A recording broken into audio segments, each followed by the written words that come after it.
ada yang mau kasih gua kerjaan. Aduh, ban-ban kamsia lah ya. Terima kasih. Bagi Tuhan tidak ada yang mustahil. Aku tahu, aku percaya. Tapi sekarang toko sepi, susah. Bagi Tuhan tidak ada yang mustahil. Betul, tapi fakta susah. Saudara, orang yang bersungut-sungut nggak akan pernah nerima favor. Ternyata orang yang bersyukur itu mendatangkan favor. Karena Tuhan senang lihat orang yang bersyukur. Makanya Tuhan berkali-kali bilang, bersyukurlah dalam segala keadaan. Sebab bersyukur itu yang dikehendaki oleh Allah. Amin, saudara.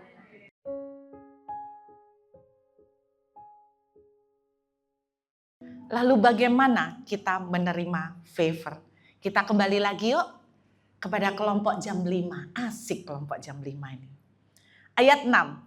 Kira-kira pukul 5 petang ia keluar lagi dan mendapati orang lain pula. Lalu katanya kepada mereka, mengapa kamu menganggur saja di sini sepanjang hari?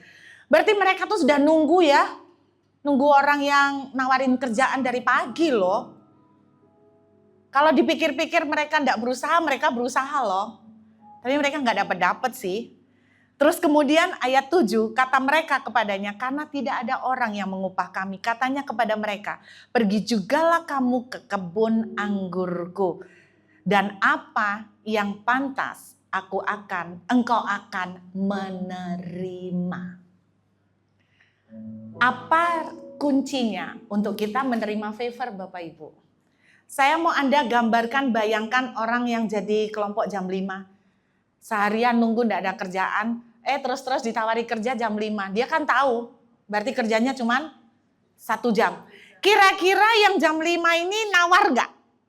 Atau tanya gini, ntar Pak ya, Bapak mau gaji berapa? Nawar enggak? Kenapa enggak? Kenapa kok enggak nawar? Gak terjadi negosiasi atau tawar-menawar. Bentar, Bapak mau gaji berapa? Kita ini udah pengalaman loh Pak. Kita ini udah expert loh di dalam perkebunan anggur. Bapak kasih gaji berapa? Ada tawar-menawar? Enggak ada. Anda tahu kenapa? Karena mereka merasa begini. Aduh, tinggal 1 jam masih ada mau hire aja sudah bersyukur. Aduh, kurang 1 jam masih ada yang mau kasih gua kerjaan. Aduh, ban-ban kamsia lah ya. Terima kasih. Gak usah pakai nanya berapa lagi. Digaji berapa aja pasti gak apa-apa. Saya yakin kalau Tuhan itu tanya gini. Memang kamu mau minta gaji berapa? Kamu tinggal kerja 1 jam. Saya yakin jawaban mereka. Terserah deh Pak. Terserah Pak. Betul? Terserah deh Pak. Nah, Bapak Ibu, satu sikap hati yang membuat kita bisa menerima favor adalah bersyukur. Dikasih apapun bersyukur. Anda perhatikan di Alkitab. Setiap kali orang Israel komplain, mengeluh, lawannya bersyukur itu mengeluh. Setiap kali orang Israel mengeluh, selalu hal buruk terjadi. Selalu. Anda mau hal buruk terjadi? Mengeluhlah. Gampang mengundang sial. Ngomel, mengeluh, bersungut-sungut, semua seduluran. Gampang untuk mendatangkan bad luck. 1 Korintus pasal 10 ayat 10. Yuk coba kita lihat. 1 Korintus pasal 10 ayat 10.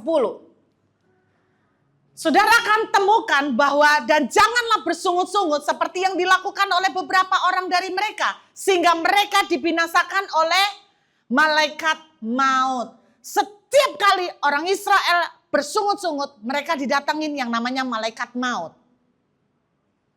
Berarti orang yang bersungut-sungut itu mendatangkan malaikat maut. Kengerian. Mana ada yang didatengin malaikat maut seperti didatengin Tuhan di Taman Eden. Langsung hijau semua. Langsung jadi bagus dan subur. Yang namanya didatengin malaikat maut itu kalau dimasukkan di film-film pasti suasananya, nuansanya langsung serem dan keren kan. Ini yang Tuhan katakan. Orang Israel di Kades Barnea, Tuhan mau berikan tanah Kanaan. Tapi kenapa mereka tidak menerima? Karena mereka bersungut-sungut. Mereka bilang, negeri yang kamu berikan bagus. Tapi gede orangnya, tidak mungkin. Berapa banyak tanpa saudara dan saya sadar Bagi Tuhan sih tidak ada yang mustahil, beneran, benar. Bagus depannya. Tapi ya bisa. Bagi Tuhan tidak ada yang mustahil, aku tahu, aku percaya. Tapi sekarang toko sepi, susah. Bagi Tuhan tidak ada yang mustahil, betul. Tapi fakta, susah. Saudara, orang yang bersungut-sungut nggak akan pernah nerima favor. Jadi saya menemukan bagaimana kunci menerima favor itu dari sikap hati. Nah, sikap hati orang yang jam 5 itu, aduh Pak, terima kasih Pak. Bapak enggak usah tanya Pak, dibayar berapapun aja. Ban-ban kamsia Pak, terima kasih. Bapak masih mau percayain kita. Padahal sudah 1 jam lagi loh. Kan sebetulnya enggak worth it kan? Betul enggak? Apalagi kalau mereka tahu ternyata tuan rumah ini enggak butuh pekerja. Cuman karena kasihan. Daripada nganggur, dikasih pekerjaan. Wah, mereka akan lebih, bukan ban-ban kamsya, tiaw-tiawan kamsya itu. Aduh, kamsya Pak. Aduh, udah dikasih kerjaan. Pak, di dunia ini udah ada loh orang kayak Bapak. Kurang 1 jam masih mau dikasih kerjaan. Aduh, terima kasih Pak, terima kasih. Saya pernah membayangkan, adakah kita pernah punya sikap seperti ini sama Tuhan ya? Kita dikasih cuman sedikit. Kita bilang, aduh Tuhan, terima kasih Tuhan. Hari gini orang sudah sepi semua. Saya masih bisa makan sayur asem. Aduh, ban-ban kamsia Tuhan. Sia-sia, puji Tuhan. Atau ke saudara punya sikap seperti ini. Lah kok sayur asem. Engkau katanya Tuhan maha kaya raya. Masa cuma bisa modalin gua sayur asem? Masa cuma bisa ngasih aku sayur asem? Lu miskin tak Tuhan? Maunya dikasih steak, maunya dikasih yang enak-enak. Atau kita seperti itu. Ternyata orang yang bersyukur itu mendatangkan favor. Karena Tuhan senang lihat orang yang bersyukur. Makanya Tuhan berkali-kali bilang, bersyukurlah dalam segala keadaan. Sebab bersyukur itu yang dikehendaki oleh Allah. Amin saudara. Saya ingat satu cerita. Satu cerita lama sebetulnya. Cerita anak-anak. Ada seorang raja. Dia itu pergi keluar berburu karena dia suka sekali berburu. Dengan semangat dia bawa ajudannya. Cuman berdua. Dia bawa ajudannya. Lalu dia pergi berburu. Ketika dia melihat ada rusa di kejauhan. Dengan semangat. Dia sudah siapkan busur dan panahnya. Dia sudah siapkan dengan ancang-ancang untuk tembak sambil lari. Dia tinggal ajudannya. Saking semangatnya. Kemudian dia sempat tersandung sedikit. Lalu panahnya terlepas. Dan meluncur terkena kepada kakinya. Lebih tepatnya jempolnya. Lalu dia teriak-teriak, aduh sakit.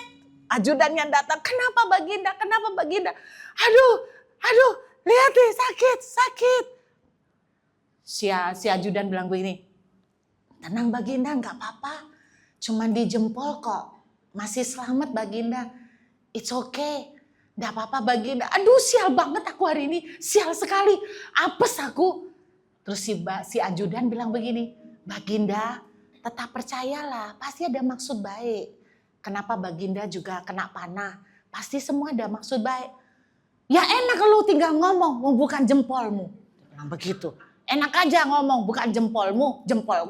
Saking marahnya si Baginda. Dengan kata-kata ajudan. Lalu ajudannya dimasukkan penjara. Ini kalau ngomong jangan sembarangan, enak aja. Nih rasain apanya yang baik.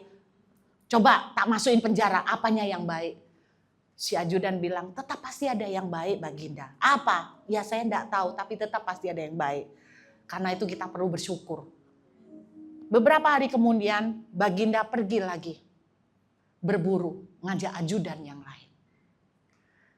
Tiba-tiba dia terlalu asik mengejar rusa. Sampai tidak sadar dia masuk jauh di dalam pelosok hutan. Ketangkep dengan suku primitif. Nah dia udah terlalu jauh sampai ajudannya ketinggalan jauh di belakang. Jadi cuma dia yang ditangkap. Lalu kemudian dia mau disiapkan oleh suku primitif ini menjadi korban buat dewa mereka. Sudah disiapkan jadi korban. Tapi setelah beberapa waktu disiapkan si Baginda ini menangis. Kok nasibku apes banget ya. Ternyata ketika hari H tiba, mau dipersembahkan menjadi korban, mereka mendapati bahwa ternyata jempolnya cacat. Karena baru terluka dan belum sembuh benar. Bagi mereka, kalau memberikan korban buat dewa, tidak boleh ada yang cacat. Harus perfect. Nah, gara-gara itu, dia tidak memenuhi syarat untuk menjadi korban. Lalu dilepaskan. Dan ketika dilepaskan, si Baginda merasa bersyukur. Lalu dia teringat dengan kata-kata dari ajudannya yang dia penjara. Iya ya, kalau hari itu aku tidak kena panah, aku hari ini sudah mati menjadi korban. Lalu dia lepaskan ajudannya dan dia cerita, benar kata-kata kamu. Bahwa ternyata di balik semuanya tetap ada yang maksud baik. Pasti ada hal yang baik. Benar kan Baginda? Terus Bagindanya bingung. Tapi aku tetap bingung. Apa yang baik yang kamu dapatkan dengan aku memenjarakan kamu? Si ajudan berpikir sebentar, lalu dia sadar. Seandainya saya tidak dipenjarakan sama Baginda, maka sayalah yang menemani Baginda. Maka yang terjadi adalah saya yang menjadi korban Baginda. Jadi tetap semuanya baik di balik segala kesusahan. Bapak Ibu, kalau saudara mau belajar bersyukur, percayai bahwa ada sesuatu yang baik. Allah turut bekerja dalam semuanya untuk datangkan kebaikan. Amin.